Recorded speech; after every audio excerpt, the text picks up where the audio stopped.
This story happened about 2 years ago when I was 19 and my foster sister, Kira, was 16. For the sake of this story, it's important to note that I was female presenting and hadn't come out as trans yet, nor was I presenting myself in an overtly masculine style at the time. It was the summer before I was going to college and mostly lived with my mom and Kira, except for every other weekend where I'd stay with my dad. Now, summers where I am can get really hot and humid, so we had a habit of waiting to walk the dogs until 6 or 7 p.m. because that's when it'd be cooler but still light outside. On this particular evening, Mom wasn't going to be home until late, though I don't remember the exact reason why. She's a woman that likes to stay busy and often participates in choirs, Bible studies, youth group events, classes, and more. So, it wasn't uncommon for Kira and I to be left alone until 8 or 9 p.m. So it was up to me and Kira to walk the dogs by ourselves unless we wanted our younger dog, Samson, to throw tantrums due to his pent-up energy. Even though we lived in the countryside and could have walked them down our street, Kira and I decided to drive out 20 minutes to a park instead. Why? I don't remember. It could have been anything from being bored walking our roads, not wanting to deal with blind curbs and hills, whatever the reason. At around 7:30 p.m., Kira and I harnessed our 2 dogs, packed them up into the car, and drove to the park. Let me quickly explain the layout of the park so that it's easier to understand why we got nervous halfway through our walk. This park isn't very big, but it's popular because of its loop. The entire park is surrounded by a mile-long looping road with its attractions like playgrounds, ponds, and a small country hall spaced about on the inner side of the loop. The outer side is just grass, trees, and one playground at its end. Thus, it's common and expected to pass people walking the loop at least 2 times if you're walking in the opposite direction, but not if you're walking in the same direction. Obviously, any cars on this road can only drive in one direction because it's a one-way road. At first, everything about this walk was normal. I parked the car, we clipped our dogs to leashes, and we started on the loop. Every so often, we'd stop so I could take pictures of our good boys, particularly of Kira trying to wrangle Samson, who pulls like his life depends on it and weaves around because he wants to smell everything. It was while I was taking one of these pictures that the first encounter happened. A man who looked to be in his 40s walked past us, walking in the same direction we were, up towards the playground on the outer side of the loop. He smiled at Kira, nodded, said hello, or cute dogs, or something like that, and kept walking. I honestly didn't think anything of it. We're at a park at a time of day where it's common to walk around due to the cooler temperature, and people where I am generally are friendly. Smiling and saying hi is pretty normal, no matter who says it. We smiled back, maybe said hi or thanks depending on what he said, and that was that. Or so we thought. This man passed us again only 10 minutes later, directly across from where we'd seen him previously. Just like he did before, he smiled and said hi. This time, Kira and I looked at each other once he was ahead of us and shared a, well, that was weird expression. Just 10 minutes earlier, he had passed us walking up towards the playground and subsequently broke off from the loop, and he'd been walking in the same direction as us. This time, though, he'd cut in front of us, and he did it in a way where we had to stop to avoid running into him. Hell, he nearly touched Kira with how close he was walking. That was already weird and of itself. The other weird part was him cutting past us in the opposite direction. The only way he could have done that was if he'd cut across the inside of the loop, since it would have been close to impossible to pass us at a certain point from the other direction if he decided to walk the opposite way of the loop than us. It came off almost like he wanted to walk by us again. But just like before, Kira and I brushed this weirdness off. This guy could have been enjoying a rambling stroll and doing his own thing for all we knew. Besides, we had two reasonably sized dogs with us who'd mess with us. Not even 5 minutes later, this same man passed us again. Once again, cutting so close past us that he nearly brushed shoulders with Kira again. He smiled and said hi before walking off. This was officially the moment I decided we needed to leave. Sure, it's normal to pass a person at least 2 times walking this loop if you're going in opposite directions, but doing so takes a while. You have to at least get to the parallel spot on the loop from where your paths first intersected to see each other again. Both the time between running into the guy and the location we passed each other didn't match up in a way that didn't look suspicious. Plus, I really wasn't a fan of how he cut across us the first time he passed us, like a normal person walking faster than us would, albeit a little close. The second time he cut in front of us from the opposite direction instead of walking around us, to the point we had to stop to avoid running into him. This third time, he walked up behind us, then did this weird directionally slant walk to cross the street and go in the opposite direction, cutting us off again. Told Kira to hustle so we could get to our car and get out, instead of doing a second loop. So that's what we did. When we were almost to our car, we noticed the car creeping along behind us. We pulled to the side and stopped to let it pass, but for a second, it stopped too. We figured he was getting ready to park, so we started walking again. The car started creeping along behind us soon after we did, so we stopped again, and the car stopped with us. That's when Kira got nervous. We hadn't seen the middle-aged guy since the third cutoff, so we figured I had overthought the whole thing. But here we were with this tinted windowed car acting weird as hell. Was it the same guy back with his car? A different guy? We couldn't tell. Before anything could happen though, another car idled up next to the one next to us, and whoever it was sped up to the expected 5 miles per hour. We got to our car pretty fast after that, and practically picked up the dogs to get them inside of it. We got in and got out of there. My mistake, however, was neglecting my rearview mirror and the well-advised rule not to drive straight home if you're worried a stranger's taken too much interest in you.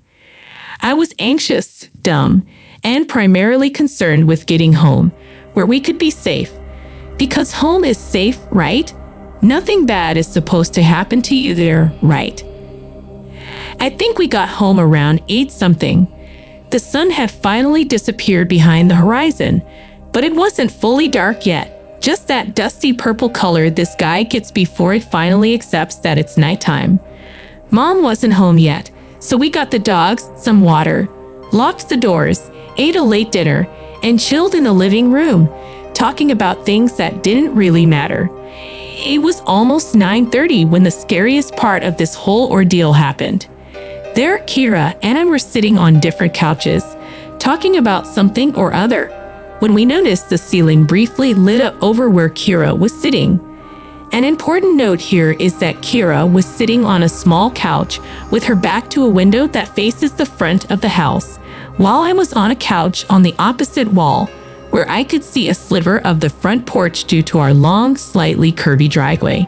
It's common to see a headlight stream through that window, light up the ceiling, fade, then intensify. It means someone's just come home. So when the ceiling above Kira lit up, we thought nothing of it, assuming Mom was finally coming back from wherever she went. We didn't take any notice of the light skipping the final arc of someone pulling all the way up the driveway either. We also didn't pay any mind to how long it was taking Mom to come inside. Mom has a habit of pulling in and then checking her phone for God knows how long before coming inside. After a couple of minutes, I noticed the small motion sensor light on the table from the porch light up again. I could only see a sliver of space based on my position and the curtains.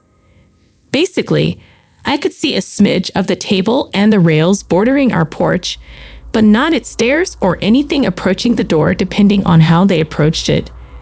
I wasn't paying much attention either because I assumed it was my mom. Right after the light went off, we both heard the storm door open, but we didn't hear anyone pressing the code keys of our lock or jiggling the door handle. The moment the storm door creaked open, our two dogs jumped up and ran to the door, barking like mad. Our golden greyhound mix, Calvin, has a deep, scary bark which contradicts his adorable appearance. Samson, our dumb goofball son who is incapable of hurting a fly, but a big boy, jumped up on his hind legs and scrambled to find perches on one of the small windows in a desperate attempt to see who's outside. Immediately, the storm door slammed shut, and we heard heavy footsteps on the cement of our porch. Calvin started going nuts and jumped up on Kira's couch, standing on its back instead of the cushions to look out the window. Samson ran out of the room and went out the doggy door that leads to the back porch, which has a ramp going down into a fenced-off portion of our yard. I couldn't move. I'd never understood what it meant when people described their limbs turning to lead until that moment. It felt like I didn't have limbs, really. Like moving wasn't an option. If I moved, I might glimpse something or someone through the windows. The person could see me running through the house, freaking out, and decide to come after us. After all, so I sat there, my mind steadily going blank as my heart sped up and limbs refused to move. In the game of fight, flight, or freeze, I'm the freezer. Kira, on the other hand, is a fighter. She spins around and looks out the window, but can't see anything because, besides the motion light on the porch, it's too dark. So naturally, she gets up, grabs a stray dog toy, which just so happens to be a tug-of-war rope with a ball on one end, and opens the door. I tell her very calmly to shut the door and stay inside. She ignores me and steps out onto the porch. She comes back inside after not seeing anything, but to my utter disbelief, she disappears to the kitchen, comes back with a knife, and goes outside again. This time, she's gone for a handful of seconds before running back inside and slamming the door shut, breathless.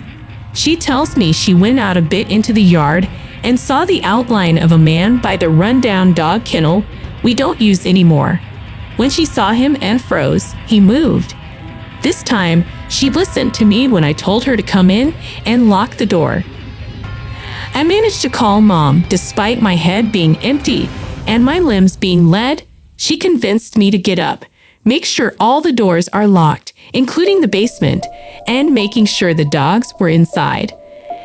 Ended up making Kira go into the fenced-up section to drag Samson back inside because I couldn't get my legs to move after thinking about doing it myself. Cowardly, I know. After Mom got home and we looked around, finding nothing, we called the non-emergency number of the police, not wanting to bother them in case we were overreacting. 2 cops came by and walked around our yard and found nothing.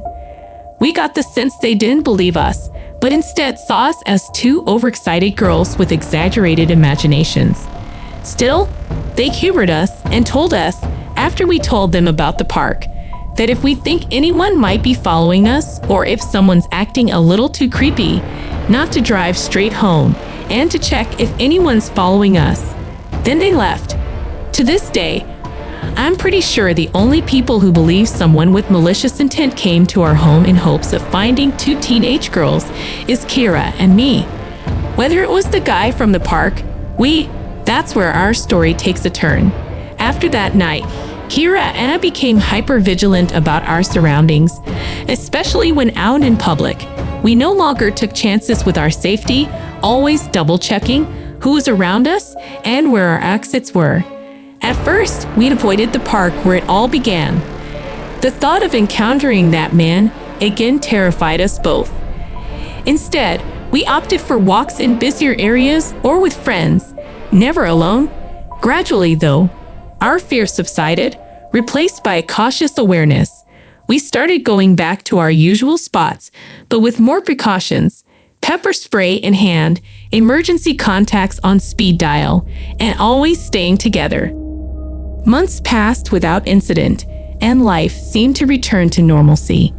Mom's choir practices, Bible studies, and Kira's youth group events resumed their usual rhythms. Yet, there was always a lingering unease beneath the surface, a reminder of that summer evening and the chilling events that followed. We never found out who was at our door that night or if it was indeed the same person from the park. The police investigation led nowhere, and our case eventually faded into the backlog of unsolved mysteries. But for Kira and me, the experience left an indelible mark. As time went on, we shared our story cautiously with friends and family. Some nodded sympathetically, others looked skeptical, but none truly understood the depth of our fear and the profound impact it had on our lives. Trust in strangers became a luxury we couldn't afford, and safety precautions became second nature. Years later, I still find myself occasionally glancing over my shoulder in crowded places, a habit born from that summer night when a stranger's actions shattered our sense of security. Kira and I grew closer through adversity, bonded by a shared trauma that reshaped our perspectives forever. If there's one lesson I've learned from this ordeal, it's to trust your instincts and take precautions seriously. Safety isn't guaranteed, but awareness and preparedness can make a difference. And so, we continue to navigate life with caution, hoping that our story serves as a reminder to others. Always be vigilant, for you never know who may be watching. Thank you so much for watching. Your support means everything to us. If you enjoyed this video, please give it a thumbs up and consider subscribing to our channel for more type of content. Feel free to leave a comment below about what you'd like to see next. Stay tuned and see you in the next video.